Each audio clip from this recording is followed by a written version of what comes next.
Everything that has a beginning has an end. Only God has no beginning and no end. And as I said earlier, we had different crises in the past and we were able to overcome. And whatever crisis we have in the country today, by the grace of God, we will one day overcome. And Nigeria will come to be one great country, united, prosperous, economically strong, with a political clout. And Nigeria, by the grace of God, will one day take a proper place in the Committee of Nations, will lead the Africans, will inspire the blacks all over the world. This is my prayer. Good Christians too believe in the same way. He who has faith in God does not lose hope in him. But we must work hard. The potential leaders of the country must make up your mind to change your attitude, to become patriotic, to emulate our founding fathers. You must be committed and dedicated to the nation. You must forget all these tribal and religious differences and come together. It's not for nothing that God has brought us together. Different religions, different tribes, different tribes and different races.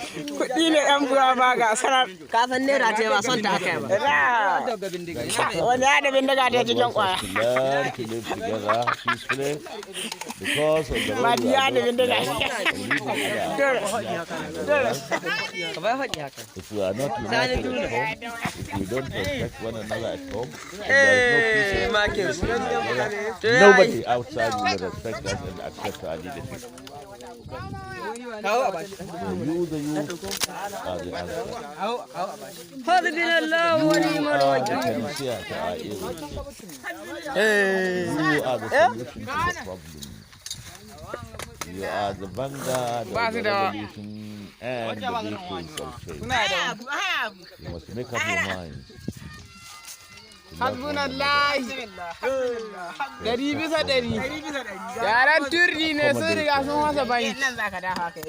put the national interest above your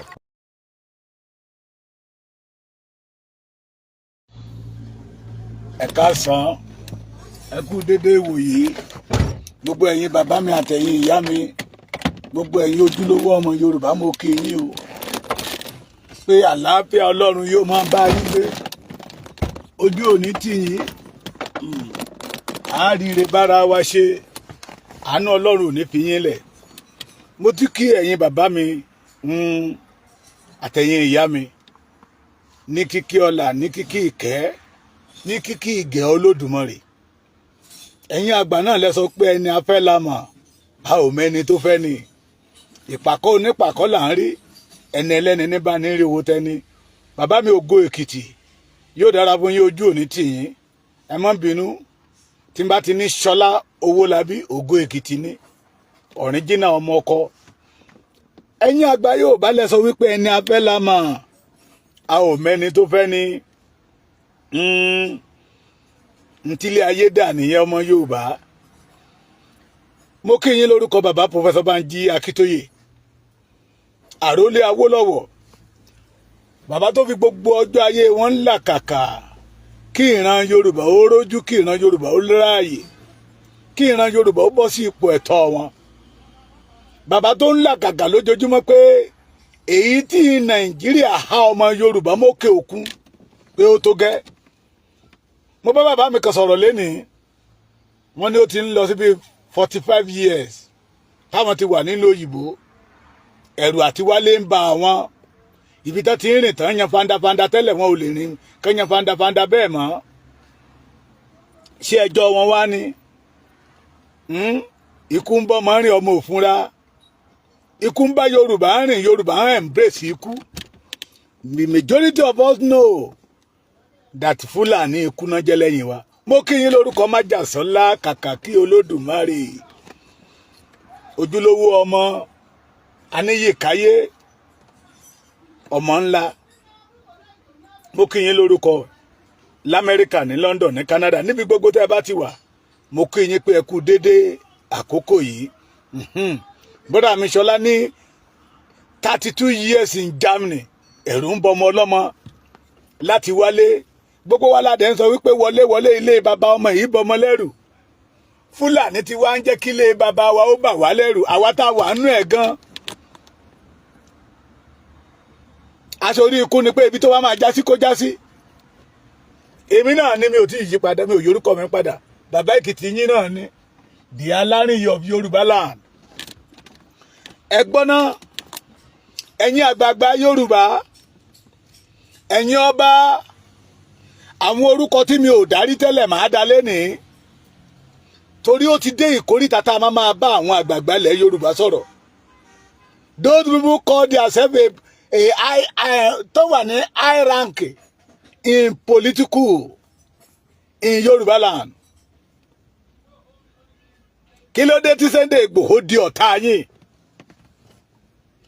kí lè rè ìdí tẹ́fi rí Sunday Igboho gẹ́gẹ́ bí ọ̀tá yín ṣé torí owó tẹ́ fẹ́ ní ni àbí torí orúkọ tẹ́ ṣe ń wá kiri àbí torí mọ́tò tẹ́ fẹ́ gùn àbí torí pé mílíọ̀nù tẹ́ ṣe fẹ́ make rí tí Sunday Igboho fi wá di ọ̀tá yín àwọn bàbá wa kan láyé àtijọ́ tínú wọn bá dùn títí wọn aporúkọ wọn wá láwọn ní òfènìyàn mímọ̀ sọ̀rọ̀ àwọn míì á ní ènìyàn láṣọ mi bí mo bá ti rẹ́ni mi inú mi á dùn ara mi á yá gágá ènìyàn láṣọ mi kí ló dé tẹ̀yin àgbà tòde òní tí ẹ wá bí ènìyàn mímọ̀ sọ̀rọ̀ mọ́ tí ẹ̀mí Yorùbá ò jẹ́ nǹkan kan létí yín lórí yín ẹ̀yin tẹ́ bá lórí ọ̀fẹ́ láti wo YouTube channel mi Bàbá Èkìtì TV mo bẹ̀ yín ẹ lọ bá mi subscribe sórí ẹ̀ ọ̀pọ̀lọpọ̀ nínú wa ti rí bí àwọn ọmọ Fúlàní ṣe gbé ìbọn tí ò sí lọ́wọ́ Nigerian soldiers dání tó tún fọ́n owó mo sọ lánàá mo ní àwọn àgbààgbà Haúsá àwọn àgbààgbà Fúlàní because they want to deal with the Yorubas they want to take our land wọ́n wá ń ràgà bu àwọn ọmọ títí wọn wọ́n mọ̀ pé àwọn ò lè ṣiṣẹ́ yẹ wọ́n ti lo gbogbo ọgbọ́n tó lè lò wọ́n ti lo gbogbo àìdíà tó tán rí pé wọ́n lè lò to take over our land pàbó ló já sí wọ́n wá fẹ́ yí sí pé kàkà kéku ọmọ jẹ̀sì sí àfihàwàdànù ṣèbá nìkan sún ni wọ́n láwọn ò ní sún ẹja lékú sí wọn ẹlòmíà nínú wọn I'm over 60 I'm over 70 we can't do this ṣèbí àwọn ọmọ wa wà ń bẹ̀ wọ́n wá da àwọn ọmọ wọn sí ilẹ̀ Yorùbá with every imported gun tí ò sí lọ́wọ́ Nàìjíríà mi àwa ti ń pariwo ẹ̀ tipẹ́ tẹ́ bá kọjá láago 6 ìrọ̀lẹ́ 6:30 ní 7:30 ní àwọn tó bá jẹ́ transporters ẹbí wọn léèrè tó bá ti lè dé Odùduwà yunifásitì ibẹ̀ náà máa páàkì sí ó tún dàárọ̀ ọjọ́ kejì kan tó lọ torí àwọn ọmọ Fúlàní wà wájú bọ́n ṣe ń wa kùsà lọ́wọ́ náà gbé AK-47 dání wọ́n tún pè kàn ṣe AK-52 àbí. àwọn ará àgàbù ọmọ wọn because they have mission to take over our land. pé gbogbo ohun tẹ́ torí ẹ̀ sáré tẹ́ ẹ rí Yorùbá gẹ́gẹ́ bí n tí ò jẹ́ nǹkan kan lójú yín Fúlàní fẹ́ gbà lọ́wọ́ yín kẹ́ẹ̀dì bí number 4 citizens tí wọ́n bá mú yín lẹ́rú ọmọ ẹyọ kan tó jáde láàrin Yorùbá pé no òun ò lè gbà ìwọ̀sí rèé ká máa fi wọ̀sí kan àwọn bàbá wa ká máa fi wọ̀sí kan àwọn ọba wa ká máa fi wọ̀sí kan ilẹ̀ Yorùbá ẹ̀yin àgbààgbà ilẹ̀ Yorùbá lẹ́mú ní ọ̀tá ó ní mo fi wá lọ́sọ̀ yìí o Ọ̀jájá Ògúnlùsì kí ló dé tẹ́ ẹ mú Sunday Igboho gẹ́gẹ́ bí ọ̀tá yín ẹ lè ní pé Sunday Igboho yìí ṣe ọ̀tá yín ìwà bí ọ̀tá lẹ̀ ń wù sí Sunday Igboho bí ìran Yorùbá ṣe tóbi tó lénìí bá ṣe sọ wípé alágbára wà lénìí bí àwọn kan tẹ̀ sí sọ pé àwọn lágbára ju Sunday Igboho lọ táwọn kan sọ wípé Sunday Igboho ọmọ ló jẹ́ sí wọn nínú ìjẹ̀gbọ̀n nínú agbára àárí wọn kan jáde síta pé they want to defend their own father's land. ẹni tó jáde ẹ̀yìn náà lẹ́mu ní ọ̀tá màmá mi Eunice Adélẹ́yẹ Ọlọ́run á mú ohun rere á fi sọ ayé yín lọ́jọ́ màmá mi bẹ́ẹ̀ ni irú ayọ̀ là ń gbọ́ lágọ̀ọ́ àwọn olódodo màmá mi irọ́ ogun ayé ogun ọ̀tá ogun ẹni mímọ́ ogun ẹni tẹ́ ẹ̀ mọ̀ kò lè borí yín lágbára Olódùmarè Jésù mi á bá mi ṣe ohun rere tó dára nínú ayé yín. òun nìkan ló jáde àìmọye àwọn afẹnujẹ alágbára brother mi Dara Proclaim láti South Africa you are welcome tẹfẹnu jáde àwọn lè sòkè dilẹ̀ àwọn máa rìn nínú afẹ́fẹ́ àwọn máa rìn nínú omi tí Sunday Igboho bá rí wọn gan ó máa mì ní tí Sunday Igboho bá rí wọn ó máa á wọlẹ̀ ní we don't see them when Yorùbá need them agbára tí ènìyàn bá ní owó tí ènìyàn bá ní iyì tí ènìyàn bá ní tí ò ṣàǹfààní fún àwọn tó yíká ó wà useless. bàbá wa ààrẹ Afẹ́ Babalọ́lá bá mòfin of Yorùbá land èmi ò mọ nǹkan tó jẹ́ Nàìjíríà sáà ẹ máa rántí pé Yorùbá ni yín you are one of the àwọn àgbààgbà tá a lè tọ́ka sí nílẹ̀ Yorùbá tẹ́ ẹ ti lù tẹ́ ẹ ti là kí ló dé tẹ́ ẹ mú Sunday Igboho gẹ́gẹ́ bí ọ̀tá ọmọ ẹyọ kan tó sọ wípé ẹ má bà ilẹ̀ wa jẹ́ bàbá mi ohun búburú ò ní ṣẹlẹ̀ lójú yín tẹ́ ẹ bá lọ tó kò ní ṣẹlẹ̀ yunifásitì yín tí Fúlàní bá kidnap ẹyọ kan ẹni èèyàn kan mẹ́ wọ́n ti borúkọ yunifásitì yẹn jẹ́ àwọn Fúlàní tó rẹ́rìn sí yín ẹ̀rù pé ẹni tán rìn sí yín ó dénú ni sáà kí ló dé tẹ́ ẹ rí Sunday Igboho gẹ́gẹ́ bí ọ̀tá ẹ̀yin àgbààgbà ilẹ̀ Yorùbá ẹ̀yin kábíyèsí ilẹ̀ Yorùbá ẹ̀ṣẹ̀ wo gan ni Sunday Igboho ṣẹ̀yìn tó mú yín rí gẹ́gẹ́ bí ọ̀tá tí àárí kankan nínú yín tó lè dìde challenge Nigeria government bí ẹ̀ṣẹ̀ wo gan ni Sunday Igboho ṣẹ̀ tí ẹ fi gbẹ́sẹ̀ lé property ẹ̀ tí ẹ fi gbẹ́sẹ̀ lé àkáǹtì ẹ̀ since all these days. Okay nínú yín ẹ jubilate pé ọwọ́ bá làwọn fi ń béèrè lọ́wọ́ yín pé ẹ̀ṣẹ̀ wo ni Sunday Igboho ṣẹ̀ that make you support the federal government against Sunday Igboho. What is the offence tí Sunday Igboho commit?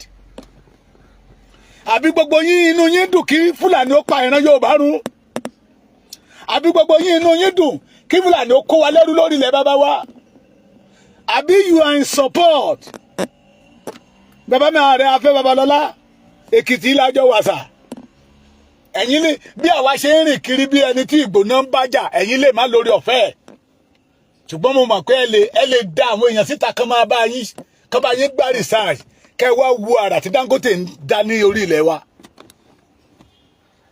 bẹ́ẹ̀ ṣe lé ẹ mọ̀yàn tó tà tẹ́yìn ò lè dánwò.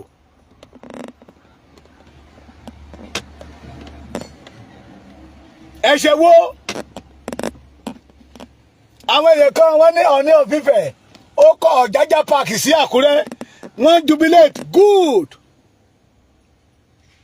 ọ̀rọ̀ wá dàbí ìgbà tẹ́nìyàn ń sanra nígbà tó wà lóko ẹrú ènìyàn ń sanra nígbà tó wà nínú ìyà làwọn bàbá wa fi máa ń perú àwọn bẹ́ẹ̀ ní alára kò mọ̀ yà when we did not have a freedom ẹ̀kọ́ Ọ̀jájá park ẹ̀kọ́ gbogbo èrè tá a bá jẹ́ ń bẹ̀ kì í ṣọ̀dọ̀ àwọn Fúlàní náà ló ń lọ ní wọ́n fi ń ra ìbọn fún àwọn ọmọ wọn to start threatening the Yorùbá race ẹ rí bó ṣe ń fún owó nínú fídíò wọn yẹn àyà tún kò wọ́n tún ní àyà wọ́n tún ṣe fídíò ẹ̀ síta they want to take over the Nigeria whether they like it or not wọ́n mú àwọn tó kidnap wọ́n gbé wọ́n dá wọn jókòó wọ́n wá já owó yẹn wọ́n wá ń fọ́ sókè wọ́n wá ń fọ́ owó yẹn sókè èmi dẹ̀ sọ pé amúlé eléyìí kì í ṣe Nàìjíríà nígbà tí mo wá wo owó yẹn dáadáa mo wá rí wípé 1,000 Nàìjíríà ní 500 Nàìjíríà ní 200 Nàìjíríà ní 100 naira Nàìjíríà ní. kí ló dé kí ló dé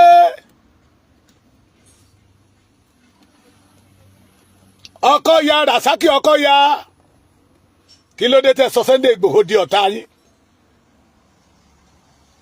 òdúdẹ̀kọ́ àbí ọba òdúdẹ̀kọ́. You may not be a politician, you may not go in politics, but you are one of the headers in Yoruba land. Kí ló dé tí gbogbo yín keep quiet? Tẹ́ wá rí Sunday Igboho gẹ́gẹ́ bí aláṣejù, gẹ́gẹ́ bí ọ̀tá, ẹni tó ní ká má pa ìran Yorùbá mọ́. Kí Sunday Igboho tó jáde àtìgbà tó jáde during the Buhari regime, over 29,000 Yorubas ní Boko Haram pa nípa ẹlẹ́yà. Kì í ṣe lókè ọya lọ́dọ̀ wọn o, nílẹ̀ wa. Bá a tiẹ̀ mọ̀, àwọn tó dúró as a senators, the rep, including the governor, pé ọmọ àlè ni wọ́n, ìkà ni wọ́n ò fẹ́ràn Yorùbá torí ìjẹkújẹ tán rí jẹ nínú politics. Wọ́n gbàgbé ọ̀la tán jẹ lọ́wọ́lọ́wọ́ náà mọ̀. What about ẹ̀yin àgbààgbà that you did not go in politics but Ọlọ́run ti dá yín lọ́lá tẹ́ ẹ lè sọ̀rọ̀. Excuse me. Tẹ́ ẹ lè sọ̀rọ̀. Ẹ keep quiet. Ṣé ó dìgbà tí Fúlàní bá pa gbogbo ìran Yorùbá tán? À ń pariwo pé we don't want to live with killer anymore. À ń pariwo pé we the Yoruba, God create us as ọmọlúàbí. We don't want to live with kidnapper anymore. No one of elders in Yorubas come out. Fídíò yẹn lẹ́nu tí ó tó gbé jáde yẹn ní ló kù ọjọ́ mẹ́rin. We know. All our governor will not say anything about it. Torí ọmọ Fúlàní ni wọ́n. All the senators, the rep, the commissioner, the minister, àtàwọn tó ṣe àtàwọn ọba tó ń pa kúbẹ́kúbẹ́ lọ́dọ̀ àwọn olóṣèlú, they will not say anything about that video. What about ẹ̀yin àgbààgbà ilẹ̀ Yorùbá? Olúfàlàyé, Chief Olúfàlàyé, we know you as one of the Awolowo son. Ìgbà wo lẹ́yìn náà di ọmọ Ṣàgàrí? Ẹ jí ni Awolowo láròpọ̀ wà nù yín. Ìgbà wo lẹ́ jí ni Ṣàgàrí tó wọnú yín tó lé Awolowo jáde? Bàbá Bọ́lájí Akínyẹmí, Professor Bọ́lájí Akínyẹmí, we know you as a product of Awolowo. Nígbà wo ni product Ṣàgàrí wọnú yín tó lé Awolowo jáde? That make all of you keep quiet. Tẹ́ wá ń wo Sunday Igboho gẹ́gẹ́ bí ọ̀tá. Ọ̀rọ̀ Yorùbá kan dẹ̀ máa ń sọ wípé dàda ò lè jà, ṣùgbọ́n ó ní àbúrò tó gbójú. Dàda tí yín ò lè jà, ó ní ọmọ tó gbójú jáde síta, ẹ wá rí gẹ́gẹ́ bí ọ̀tá. Alábàjọ tí àwọn Fúlàní tó fi ń dúkùrùkùrù kẹrẹ mọ́ wa. Alábàjọ tí àwọn Fúlàní fi rí ara wọn gẹ́gẹ́ bí wípé kò sẹ́ni tó dàbí wọn, because they know pé gbogbo àwọn àgbààgbà ilẹ̀ Yorùbá wọ́n ti gbà bọ̀dé. Ẹ̀já wa bi yín léèrè, torí ènìyàn á máa ń ṣe èèyàn tí ò ní mọ̀ pé òun ṣe. Ènìyàn á máa hùwà míì tá rò pé ìwà gidi lòun wù tí ò ní mọ̀ pé ìwà tí ò bójúmu ni. Ẹ̀ṣẹ̀ wo gan ni Sunday Igboho ṣẹ̀yìn that make you see Sunday Igboho as your enemy gẹ́gẹ́ bí ọ̀tá? Ṣé owó tẹ́ ń gbà lọ́wọ́ Fúlàní tí Sunday Igboho fi jáde síta tẹ́ ẹ̀ ní rí gbà mọ́ ni? Àbí kòlábò tẹ́yìn àti Fúlàní ṣe láti máa kó ìran Yorùbá lẹ́rú? Tẹ́ ẹ wá rí lọ́kàn pé tí ìran Yorùbá bá gba òmìnira tán, You won't be able to do it again. Ní Sunday Igboho fi di ọ̀tá yín. Ọmọ ẹni ò lè ṣe díbẹ̀rẹ̀ rẹ̀ kábílẹ̀ kẹ̀sí di ọmọ ẹlòmíì. Ọmọ tí yín lẹ fi lẹ̀ kẹ̀sí díndín yín sí. Tó ní kò sí tó ń lè ṣe. A fẹ́ mọ ẹ̀ṣẹ̀ tí Sunday Igboho ṣẹ̀. Tí ó jẹ́ pé gbogbo ohun tí Sunday Igboho jáde síta sí. Tí ẹ fi rí nǹkan kan tó dára ń bẹ̀. That you are not ready to support him. You see him as one of your enemies. We want to know. Ṣé ìjẹkújẹ tẹ́ fẹ́ jẹ iná ni? Olórin kan ló kọrin pé òwúrọ̀ la wà, ọba jẹ́kálẹ́ ó sọ wá, ẹ ti wà lálẹ́. Ẹ ti wà lálẹ́. Pàtí ló wà important lójú yín. Ìgbé ayé ìrọ̀rùn, ìgbé ayé ìsinmi fọ́mọ Yorùbá ò wà ní ìrọ̀rùn lójú yín. Ẹ sọ fún wa. Ká mọ ẹ̀ṣẹ̀ tí Sunday Igboho ṣẹ̀ yín. Bóyá bó ṣe jáde síta pé ẹ má pa ìran Yorùbá mọ́ yẹn. Inú yín ò dùn sí ẹ sọ kí gbogbo àgbáyé ó gbọ́, kí gbogbo ọmọ Yorùbá ó gbọ́. Bó ṣe ní ó tú àkókò kí ìran Yorùbá ó kò lóko ẹrú. Bóyá ìyẹn gan ló bí yín nú. Ẹ jẹ́ gbọ́. Bóyá bó ṣe fẹ́ gba ìran Yorùbá kò lóko ẹrú. Inú yín ò dùn sí. We want to know that make you keep quiet. Tí àwọn Fúlàní tẹ́ndẹ̀ ń rú àwọn ọmọ títí wọn lágbára against the Yorubas. Tẹ́tún ránṣọ aṣọ ológun fún àwọn ọmọ títí wọn against the Yorubas. Tán rú àwọn ọmọ wọn lágbára tán kó àwọn ọmọ wọn níjà against the Yoruba. Tí ẹ̀yin tẹ́ pera yín ní àgbààgbà ilẹ̀ Yorùbá tẹ́ keep quiet. Ohun tí ẹ mọ̀ ní kẹ́ralé l'Amẹ́ríkà, kẹ́ralé ní Canada, kẹ́ralé ní London, kẹ́ralé ní Germany, kẹ́ralé ní Spain, kẹ́ralé ní Italy, kẹ́ralé ní níbo ni ó tún kù mẹ́. Kẹ́ṣà máa ra lé kiri ní South Africa. Kẹ́ máa fò. Ṣùgbọ́n orísun yín kò ṣe pàtàkì sí yín. Ìran tí àwọn Fúlàní ní sí ìran wa ẹ̀yin orí. I repeat it, under the government, thank you mami, yóò dára fún yín ká máa ra lé ní Dubai. Under the government of Buhari, 29 plus, over 29,000 ló gbẹ̀mí mi. Ètò kidnap, ètò pa sínú igbó, over 29,000. Ikú gbígbóná lórí ilẹ̀ bàbá wọn ni wọ́n kọjá yé wọn o. Ẹ̀yin àgbààgbà ilẹ̀ Yorùbá ẹ̀ rí yẹ̀rò. Ọ̀tí ń tá máa rí nínú tẹlifíṣàn ni kẹ́ máa dine with the Fulanis tí wọ́n pa ọjọ́ ọ̀la Yorùbá run díẹ̀díẹ̀ tí wọ́n ń ṣán oko ọjọ́ ọ̀la tó máa mú àwọn ọmọ wọn jẹ gàba lórí ilẹ̀ Yorùbá. Wọ́n ń ṣe oko wọn lẹ̀, wọ́n ò ro tara wọn mọ́, wọ́n ro tọjọ́ ọ̀la wọn mọ́. Báwo ọmọ wọn ṣe máa take over ilẹ̀ Yorùbá, that Yorùbá will become a slave under them làwọn ń ṣe. Wọ́n wá ń fà yín mọ́ra organized party ẹ̀ wá jọ ń dá ẹ̀yìn padùpọ̀ ẹ̀ jọ ń bu ọwọ́.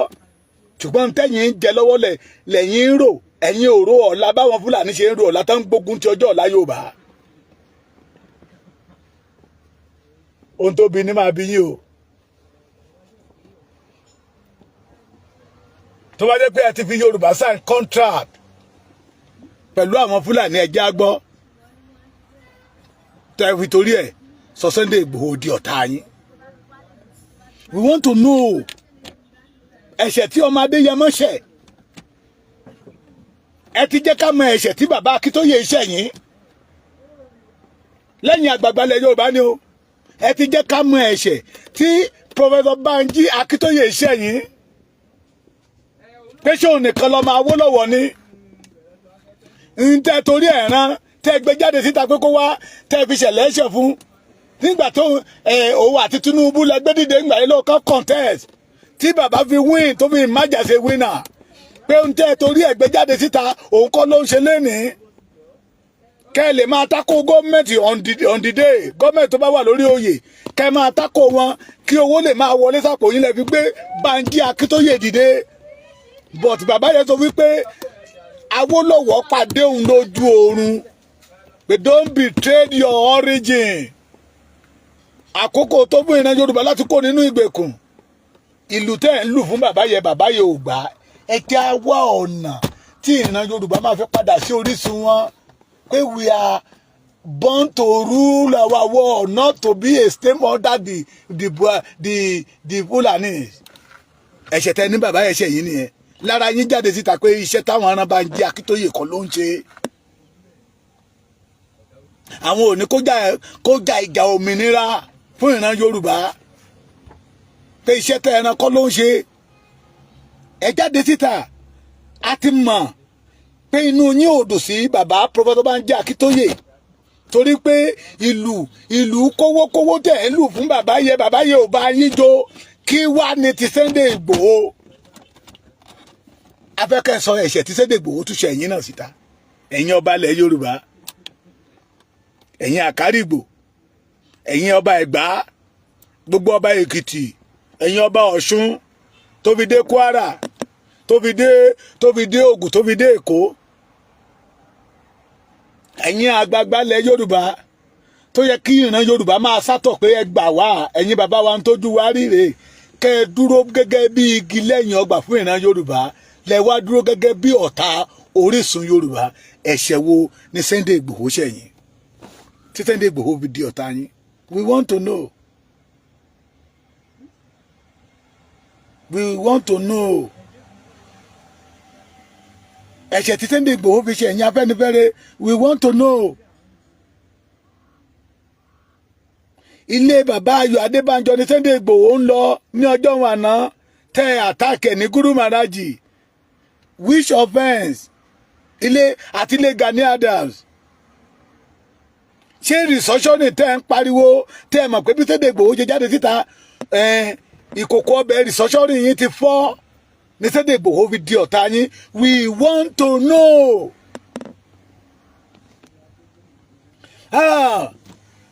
Agogo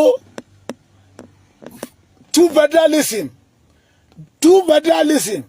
we must embrace two federalism tẹ́ fi ń kó owó sápò yín tẹ́ wá rí pé tí bí Sunday Igboho jẹ́ jáde pé ìran Yorùbá ètò pàwọ́ yóò tó gẹ́ we are going agogo okòwò two federalism kò ní wọ́ọ̀kì mọ́ lẹ́bi torí ẹ̀ gbógun ti Sunday ọmọ Adéyẹmọ Ìgbòho ṣá the Yorùbá want to know state police ara ìkòkò ọbẹ̀ yín ni tí ọmọ Yorùbá sọ wípé forget about anything about Nigeria we want to have our own nation bóyá rẹ̀ ẹ̀ṣẹ̀ tí Sunday Ìgbòho ṣẹ̀yìn tẹ́ fẹ́ sọ di ọ̀tá nìyẹn the Yorùbá people want to know. Tí ìran Yorùbá fi ń gbégbé ayé ẹni tí ò ní àgbààgbà kankan we want to know ṣé Professor Bánjí Akíntóyè nìkan ló ń tẹ̀lé Awólọ́wọ̀ ṣé Professor Bánjí Akíntóyè nìkan ló kù láyé ní gbogbo ọmọ Awólọ́wọ̀ ṣé Sunday Igboho nìkan lálágbára àwọn míì ti fẹ́ràn jẹ́ alágbára lọ Sunday Igboho gan mọ àwọn níbi táwọn bá ti ń dún Sunday Igboho ò gbọ́dọ̀ dún níbi táwọn bá ti ń fọhùn Sunday Igboho kò gbọ́dọ̀ fọhùn ní ìgbà kan rí Sunday Igboho bá wọn kó ó máa ń bá wọn gbé àpò oògùn wọn dání ni ó mọ àwọn dáadáa dárúkọ mi lọ́dọ̀ Sunday Igboho ó máa tọ̀ sára ní bọ̀tì nígbà tí wàhálà dé alágbára wọn di ojo wọn sá wọlé nígbà tí wàhálà dé ọ̀pọ̀lọpọ̀ nínú wọn forí légbó ni wọ́n lọ ń gbé nínú ìgbẹ́. Bóyá ara ohun tí Sunday Igboho fi di ọ̀tá yín ni ẹ̀yin àgbààgbà ilẹ̀ Yorùbá we want to know. The majority of ìyálọ́jà ìyálóde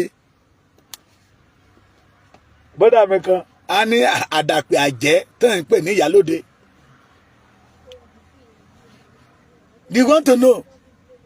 Ẹ ń fò lọ́sàn-án ẹ ń fò lóru ẹ ní agbára kankan láti gba ìran Yorùbá kúrò nínú ìgbèkùn. Wọ́n dẹ̀ sọ fún wa pé àwọn àjẹ́ tòní àwọn gan ò mú ẹ̀jẹ̀ ènìyàn mọ́ tí tó tìkì dáadáa àwọn náà fẹ́ dúró nínú AC wọn àrájì àti mú ẹ̀jẹ̀ ènìyàn mọ́ torí àwọn náà fẹ́ kó éèdì. Alágbára ni wá à ń ṣèpàdé a máa ń ṣèpàdé ní sọ́mọ̀ keje alágbára ni wá à ń ṣèpàdé ní Jamaica à ń ṣèpàdé ní Brazil. Agbára yín ẹnu lẹ fi ń jẹ. Yorùbá wà nínú ìgbèkùn àárín yín èèyàn kan tó jáde síta gẹ́gẹ́ bí ọmọ ọkọ ilẹ̀ Yorùbá ẹ sọ di ọ̀tá. We want to know the reason. The only person tó sọ orísìí tó Sunday Igboho fi di ọ̀tá ẹ̀ òun náà ní Gani Adams. Òun náà kọ́kọ́ lọ pè ó lóun ò fẹ́ kú. Ariwo tó pa fún wa ń gbà yẹn ni pé Yorùbá ò ṣe é nu ẹnu fún. Yorùbá ò ṣe é nu ẹnu fún. Ó tún pa ó ní Yorùbá ò ṣe é gbèjà. Ìgbà tí wọn ò jẹ́ kó sí mi ó ní Ààrẹ Ọ̀nà Kakanfò tó ń jẹ́ Ààrẹ Ọ̀nà Kakanfò fàájì ni. Ọlọ́jọ́ festival, Ògún festival, Ṣàngó festival, mọ́tò festival, trailer festival, Ọ̀yẹ́ festival, igi festival kó ṣáà máa make owó ń lọ ni. Ìgbà tí Sunday Igboho wá jáde síta pé no don't kill my people festival tó máa ṣe ni pé how the Yoruba people will be saved festival don't kill my people festival Yoruba must have their own autonomy festival Yoruba must have our own independent festival don't cheat Yoruba again festival táwọn ènìyàn wá ń gbà tẹ̀lé olóyè Ìgbòho lẹ́yìn oríṣiríṣi àwọn bàbá tó tó bí bàbá Ìgbòho tó tó bí bàbá Ìgbòho gangan bàbá tó bí Ìgbòho tó tó bí wọ́n wá bẹ̀rẹ̀ sí rí Sunday Igboho gẹ́gẹ́ bí bàbá wọn wọ́n wá bẹ̀rẹ̀ sí rí Sunday Igboho gẹ́gẹ́ bí mẹ̀sáyà wọn inú wa ń bí Gani pé iyì tí ọmọ yìí ń gbà yìí òun ló yẹ kó ń gbà á bẹ́ẹ̀ dẹ̀ lé iṣẹ́ tí Sunday Igboho ṣe Gani ò lè ṣe é nítòfà tí Gani fi rí Sunday Igboho gẹ́gẹ́ bí ọ̀tá nìyẹn. So we want to know the reason tí ẹ̀yin ọba ẹ̀yin àgbààgbà ilẹ̀ Yorùbá fi rí Sunday Igboho gẹ́gẹ́ bí ọ̀tá. Ṣé kò náà fárí wọlé? Kó má sọ̀rọ̀ mọ́.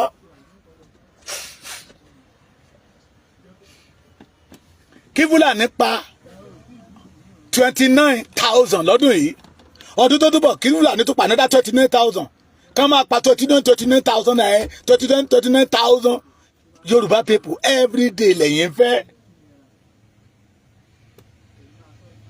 Ẹ wíkẹ́ẹ̀dì o. Ẹ̀yin ọba ilẹ̀ Yorùbá ẹ wíkẹ́ẹ̀dì o. Ẹ̀yin àgbààgbà ilẹ̀ Yorùbá ẹ wíkẹ́ẹ̀dì. Ìkànnì yín. Àwọn bàbá nígbà tẹ́yìn wà léwe àwọn tó dẹ̀ jẹ́ àgbààgbà ń gbà yẹn wọ́n dá yín lóró tẹ̀ ń dá àwa tòde òní. Àwọn bàbá ìgbà yẹn wọ́n ṣiṣẹ́ ọjọ́ ọ̀làálẹ̀ ni. Wọ́n ṣiṣẹ́ ọjọ́ ọ̀làálẹ̀ ṣùgbọ́n iṣẹ́ tẹ̀yìn ṣe ń tẹ̀yìn máa jẹ ni. Ọ̀rọ̀ yín dàbí òwò ṣùkùṣùkù dá wáyé. Ìkànnì yín o. Ìkànnì yín. Tẹ bá reviews láti sọ rísì tí Sunday Igboho fi di ọ̀tá yín. Àwa náà ò ní fojú re wò yín. Ẹni ẹ̀mí ẹyọ kan tí Fúlàní bá ọmọ Yorùbá tí Fúlàní bá gbà a máa bẹ Ọlọ́run kọ́lọ́run máa béèrè ẹ̀ lọ́wọ́ ẹ̀yin ọba ilẹ̀ Yorùbá kọ́lọ́run máa béèrè ẹ̀ lọ́wọ́ ẹ̀yin àgbààgbà ilẹ̀ Yorùbá kọ́lọ́run máa béèrè ẹ̀ lọ́wọ́ ẹ̀yin gọ́vnà ẹ̀yin sẹ́nẹ́tọ̀ ẹ̀yin rẹ́ẹ̀pù ẹ̀yin kọmíṣánná ẹ̀yin mínísítà all the ambassador àtẹ̀yin tẹ̀ ń jẹ nídìí òṣèlú olè. Àwọn Haúsá ń kówó jọ wọ́n ń kówó láti fi secure ilẹ̀ wọn kán lè wà dominion over another people.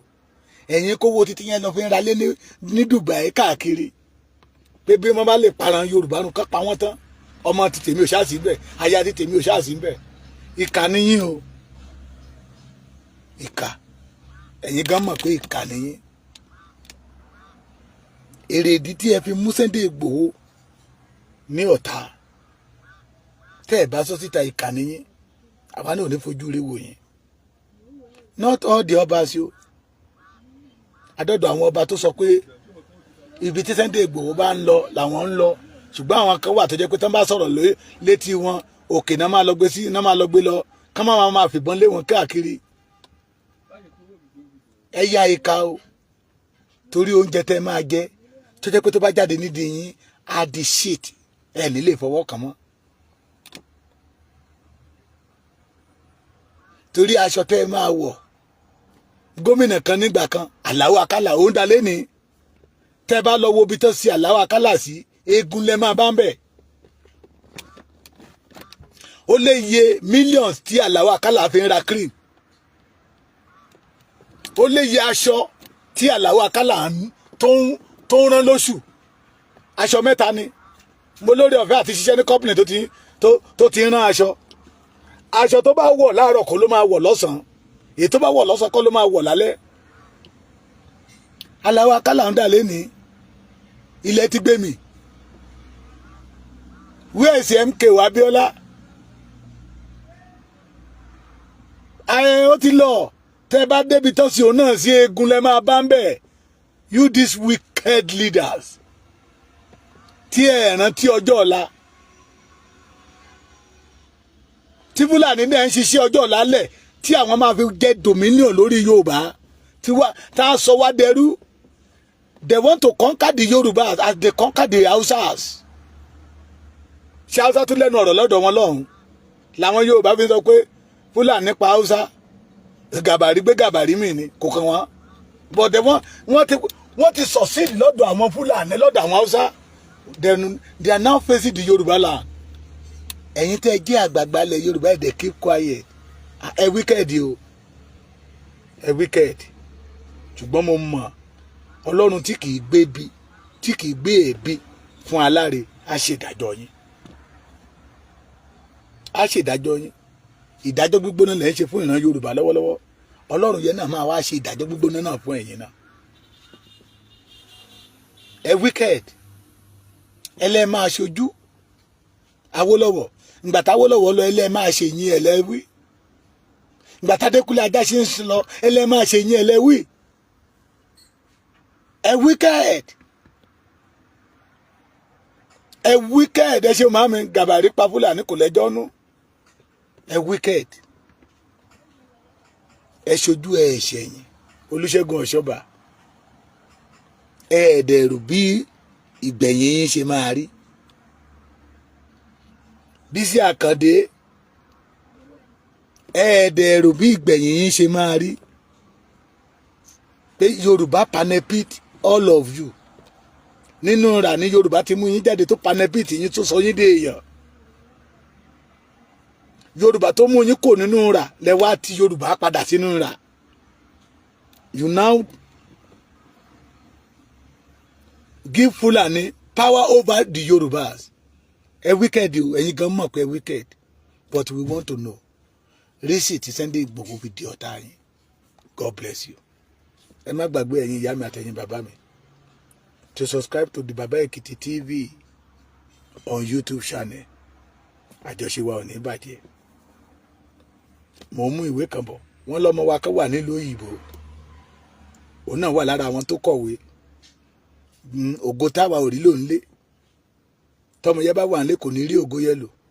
Bó tó wà lára àwọn tó wà nílùú Òyìnbó lọ́hùn. Ògo yẹn ó kọ ìwé yẹn. Ọ̀nà tẹ́ máa gbà fóòtù tó bá dalẹ̀ ẹ̀ bá mi pàdé ńbẹ̀. Màá gbé sórí YouTube channel mi ẹ̀ rí. Ẹ já fóòtù fọ́mọ yẹn kí ògo Yorùbá kan tó búyọ lọ́hùn. Ẹ má gbàgbé nígbà tọ́mọ wa kan ṣe Kẹ́mi what tó ṣẹlẹ̀ ní London tó wọlé. Àwọn Ìgbò ń sọ wípé ṣé Yorùbá nìkan ni Yorùbá yẹ nítorí pé adáwa tògótògó ni adáwa mógo ni ọmọ ológo ni wá Nàìjíríà ni ò jẹ́ kárógo yẹ lò ẹ jẹ́ kógo yẹ ó túbú yọ lẹ́ẹ̀kan sí God bless you.